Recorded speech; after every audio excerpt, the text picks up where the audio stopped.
Hey guys, so just got back from seeing the movie Nonstop. But before I get into that review, I feel like it would be wrong for me not to talk about something that transpired this past Monday. And I feel like I've been talking a lot about this stuff lately in my videos, but I feel like it would be wrong for me not to talk about it. I guarantee most of you know what I'm about to talk about. And that is the death of Harold Ramis. Um, You know, this past Monday I was all excited. I was in a good mood. The WWE Network was going to be launching that day, and I'm a huge wrestling fan, so it was a big day for me. And before I went and subscribed for the WWE Network, I went on Facebook, and the first thing I saw was that Harold Ramis passed away.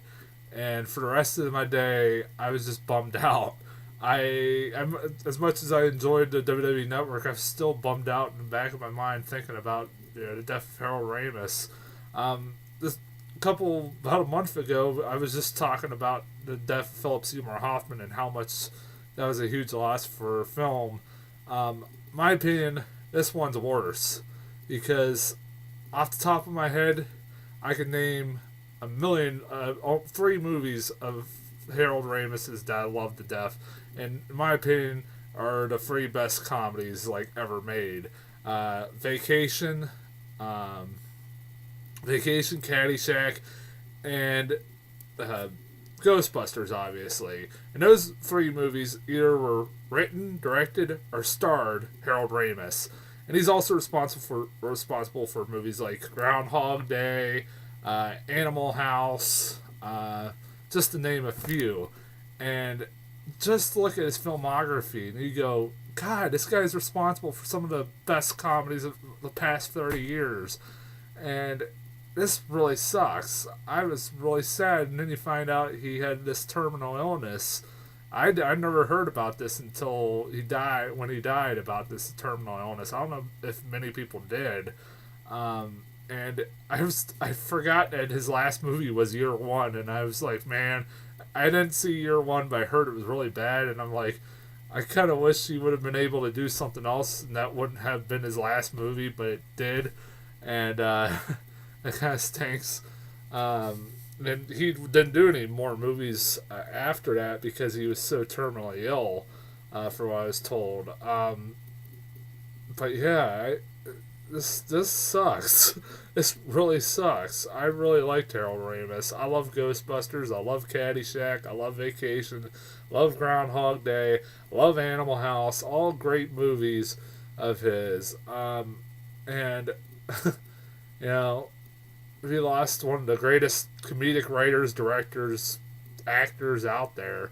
Um, Although, if I think about it, I can't remember any other movie they starred in other than Knocked Up and Ghostbusters, the Ghostbuster films. I remember he was Seth Rogen's dad in Knocked Up, and I loved him in that. I loved the scenes between him and Seth Rogen in it. I think that was the last time he was on screen. And that's sad. It was like 2007. Um, man, I'm gonna miss Harold Ramis.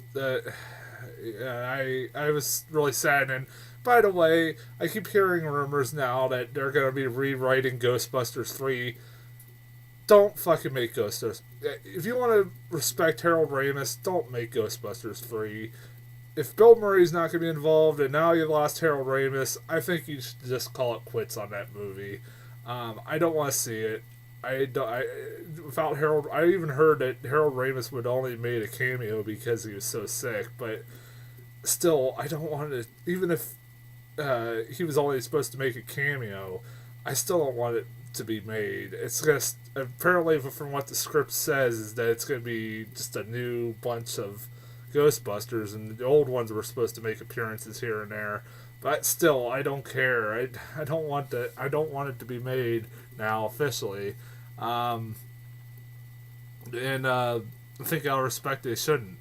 But anyways, like I said, rest in peace, Harold Ramis. Thank you for creating some of the greatest comedies that ever existed. And you will always be fucking remembered. I almost feel like I need to go watch a marathon of his movies now. But anyways, let's talk about Nonstop. This is a new Liam Neeson action movie. Yay! I love Liam Neeson. I love him as an action star. I think he's one of the best action stars around right now. And obviously, when I saw the trailer for this movie, I was gonna go see it one way or another. It's like with me and Arnold Schwarzenegger and Stallone movies. I also have the same feeling with Liam Neeson movies that I gotta go see them no matter what. And this one looked like it was gonna be a little absurd, to say the least. But it looked like it could be an interesting little plot. I was worried going in that the trailer gave away too much of the twist, like particularly the hijacker, who the hijacker was. I kept saying in my when I talk about this trailer, I kept saying that it seems like the trailer is giving away that Julianne Moore's gonna be the hijacker, and it just seemed really obvious from the previews, and I was kind of worried that it would end up being her, and then I'd be really kind of pissed off. So going in, I thought this would be a fun movie. The reviews have been decent, at least. They've got like mixed. This movie's got mixed reviews. Most Liam Neeson action movies have, so I just took that with a grain of salt. But did I like it? Yeah, I liked it. I thought it was pretty decent. A pretty good Liam Neeson action film. I don't think this is his best. My favorite one of his so far is The Gray, which is a really good damn movie. I'd recommend, if you've never seen it, watch it, because that Liam Neeson definitely shows his acting chops in that movie. But this movie, while not particularly his best film, is still a pretty good flick. While it has some absurd moments in it, it's still a pretty good thriller. I like Liam Neeson in this, obviously. Liam Neeson, as an action star, is pretty goddamn awesome.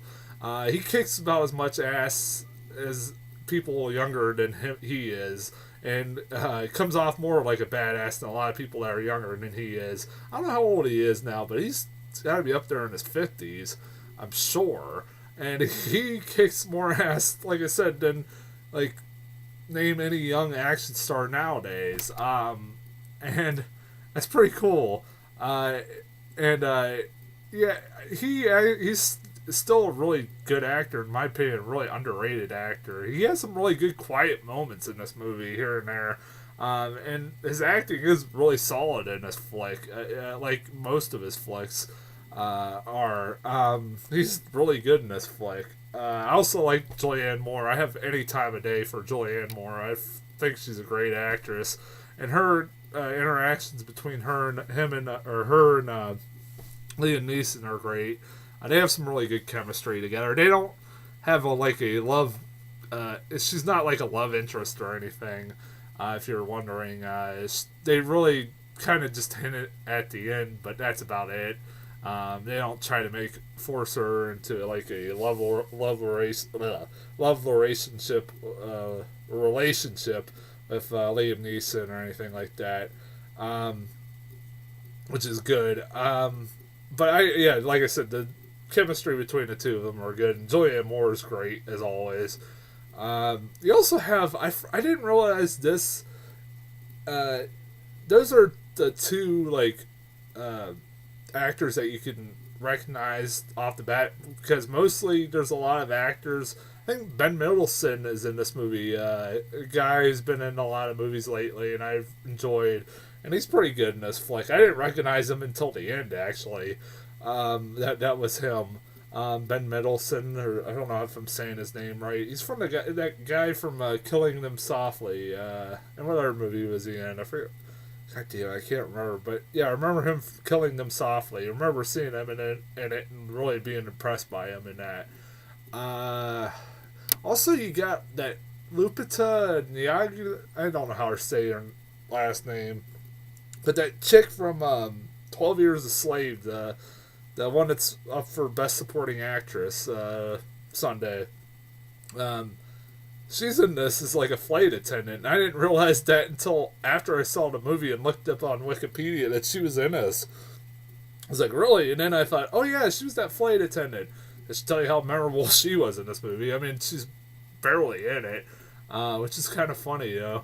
Um, that like 2 days before she could possibly win Best Supporting Actress, she's in a movie, a Liam Neeson action movie that she's barely in. That was kind of funny. Those are only people that you recognize from this movie, and honestly, yeah, uh, Liam Neeson and Julianne Moore. Even though Julianne Moore is barely in this.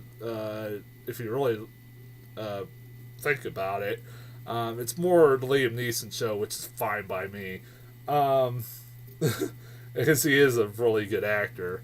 I also thought this movie was pretty suspenseful. Honestly, kept me it kept me interested. Like where the hell this movie was going. Like I was kind of it kept me guessing as to where who was behind this whole plot. And honestly, it's like I like the fact that it was took place on an airplane too, because it has a claustrophobic feel to it, and that kind of made it a little bit more suspenseful. And I like that, in a very intimate place like an airplane. Um, and it kind of makes it more suspenseful. I like that it took place on an airplane because, I also like the fact that pretty much as when you find out who this person or who these people are that are setting up like Liam Neeson, they explain that the whole point is that they're trying to set it up that to make it look like that Liam Neeson's hijacking the plane, and that we're supposed to believe that with these air marshals on the plane, that we're safe and that we're safe from any hijackings and stuff like that. But what if it kind of plays on the idea? What if it's the air marshal that's hijacking the plane, not the um, not the actual terrorist? And that's kind of interesting. I like that. And it like that's what the people behind us are trying to do, make it look like that he's behind it. I like that. It plays on the 9/11 fear. I mean, hell, there's at one point there is a Muslim doctor that's on the plane, and obviously because he's Muslim, everybody's looking at him very suspiciously, and they play on that, but they don't go overboard with that. I like that. They actually come to trust the guy, and they don't actually act like an ass to him. Like they don't act like a bunch of racist assholes towards this guy. And this guy is like a legitimately smart guy. He's a doctor and is very helpful in some situations. And they don't treat him not or abnormally like any other person just because he's Muslim. I mean, I guess I can understand. I think everybody has that instinct in them when they go on a plane. They see a Muslim or an Arab or anybody like that come on a plane. You kind of get a little antsy, but that's just natural because of 9/11. But yeah, like I said, I enjoyed the fact that they didn't kind of go overboard with that. What else? I think I'm forgetting something else. I guess I could talk about what I didn't like about this movie. There's not much about it I really hated about this movie. Because the only thing I probably could say is that if you want to nitpick the shit in this movie, you probably could. Especially when you find out who the people responsible for this hijacking or murder plot that's going on. Once you find that out, you could probably nitpick it. If you could probably go back and say, I don't know if that's completely possible. And honestly, in some ways, it isn't completely possible. But in the movie about a plane or a movie like this, you gotta kind of throw all believability out the window, honestly. Um, I guess I could talk about the last third act, though. The one thing I will complain about is partially the last third act of this film. And that's because it does kind of go in some really absurd territory. Okay, I'm going to get in a little spoiler here. Territory. I'm not going to reveal who the villains are, the actual villains are. I will keep that for people to see the movie, actually see the movie to find out who the villains are. But halfway through this movie, you find out there's a bomb on the plane, on top of the fact that there's a guy there's these people that are apparently killing people on the plane also. There's also there's a bomb also. So they try to, obviously stop the bomb from going off, but they figure out there's no way they can disarm it. So what Liam Neeson comes up with is this supposed protocol that planes have when a bomb is on board. Unless somebody can please tell me that there is a protocol like this, I highly doubt there is a protocol like this. Because the protocol involves, get this, taking the bomb, letting it go off, and taking the bomb and letting it go off on the plane. But the way they do it is that they go descend to like 8,000 feet in the air. And then they proceed to put the bomb into the back of the plane, right by like one of the air sealed sealed doors, and cover the bomb up with all the luggage that you can put on there. And because of that, it kind of stops the effects of the bomb, I guess, from blowing up the whole plane, I guess. And somehow if they'll be able to land easily even though the bomb went off. I don't fucking know. Watch the movie. It's really fucking absurd. I call bullshit. I was like, alright, I call bullshit on that. That protocol is bullshit. There's no way that you could let a bomb go off on a plane, even if you have luggage all over it. I'm like, God, everybody would be dead by that point. I'm pretty goddamn certain. I mean, hell, when the bomb does go off, spoiler alert, the bomb does go off, there's a pretty big fucking blast. Still, I'm pretty goddamn certain that everybody would have died anyways. Yeah, I'm sure. I think at one point they tried to make you believe, okay, this is going to spoiler alert territory now too, but everybody survives on the plane and is accountable for. I'm pretty certain there are people that died because of that blast. I'm not. I can't call bullshit on that. Yeah, I've been hearing a lot about people talking about the third act of this movie being a little unbelievable. Yeah, I can see why they've kind of been bitching about that. Although at the same time, it didn't exactly kill it for me in this movie. But this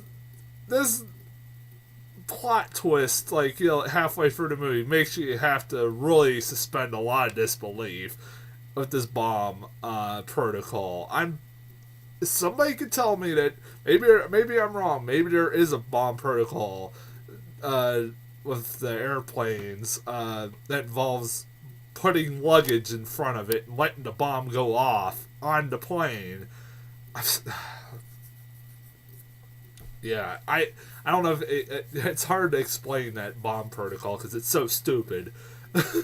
But yeah, other than that, I kind of enjoyed this flick. Liam Neeson's awesome in this movie.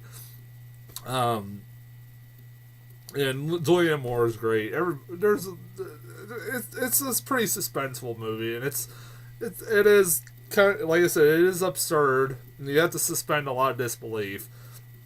But at the same time, I kind of expect that from this kind of movie. If you've seen the trailers, you should kind of guess that. And I know this was directed by the guy that made uh, Unknown, the other Liam Neeson movie, which I actually really enjoyed. I like Unknown a little bit better than this one, but he he's all right as a director, but sometimes he does fall under that same trap that a lot of action directors do nowadays, and the fact that there's a lot of shaky cam and sometimes you can't tell what the fuck is going on. God, I hate fucking shaky cam. There are points towards the end, especially. There were some points where I couldn't tell what the fuck was going on, and that's annoying as hell. But for the most part, he was all right as a director. Like I said, I'd recommend actually Unknown a little bit more than this. If you're a Liam Neeson guy, I'd recommend this. I'd recommend The Gray or Taken or Unknown a little bit more than this movie. But this, like I said, this movie's all right. This movie's not bad. If you're a Liam Neeson like me fan, you gotta go see it. You'll find enjoyment out of it, like I did. I'll be back next week with Mr. Peabody and Sherman and 300: The Rise of an Empire. I've been hearing really good things about Mr. Peabody and Sherman for about a month now, and I haven't heard anything about 300: Rise of an Empire, so who knows how that will go. So I'll be back with those two either Friday and Saturday. But till then, I'll talk to you guys later.